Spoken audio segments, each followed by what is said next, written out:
देती है।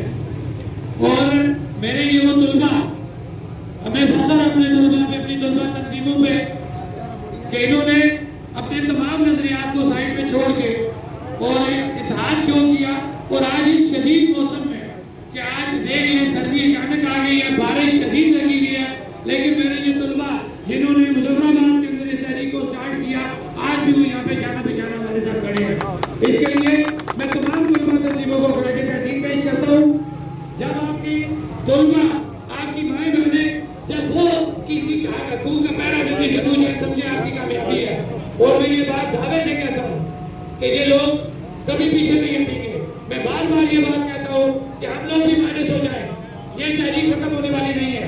ये तहरीक आम आदमी की तहरीक है, हम आम आदमी की बात कर रहे हैं। मुझसे पहले पेश हो ये बात कर चुके हैं कि हम नजरियात से हट के किसी सियासी नजरिए को, किसी और नजरिए को साइड में रख के, तमाम नजरियात हमारे लिए काबिल एहतराम है, लेकिन हमें मिसगाइड किया जा रहा है, लोगों को मिसगाइड किया जा रहा है, अदालत को मिसगाइड किया जा रहा है। हमारा किसी के साथ कोई झगड़ा नहीं है। हम आम गरीब आदमी की बात कर रहे हैं, हम सस्ते आगे सस्ती बिजली की बात कर रहे हैं, हम अपने नीलम झेलम प्रोजेक्ट में होने वाले फैसले पर अमल की बात कर रहे हैं, हम अशरफिया के बेजा अखराजात की बात कर रहे हैं। बताएं यहाँ पे कौन सी नजरियात आ गए, कौन सी खुद मुख्तारी या कौन से इलाक की बात आ गई? हम तो हम गरीब की बात कर रहे हैं। लिहाजा अब दुनिया चांद पर पहुंच चुकी है। अब आप इस तरह के टैग लगा के इन लोगों को डिस्पर्स नहीं कर सकते, इन लोगों को कंफ्यूज नहीं कर सकते।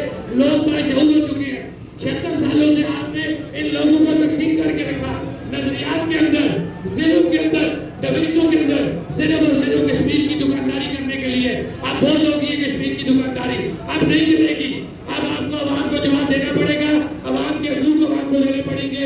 मेरी बात लंबी होगी है, मैं इतनी सी बात कहूँगा कि अल्हम्दुलिल्लाह हमारी तहरीक कामयाब हो चुकी है। उसकी वजह क्या है कि पूरे आजाद कश्मीर में 76 साल में पहली दफा 5 अक्टूबर को जब हमारी सारी आजाद कश्मीर की आवाम ने भैया जान शटडाउन किया, तो ये बात साबित करती कि हम सब इकट्ठे हैं और हम अपने हकूक के लिए इकट्ठे हैं। हम अपने हकूक लेके रहेंगे। मेरी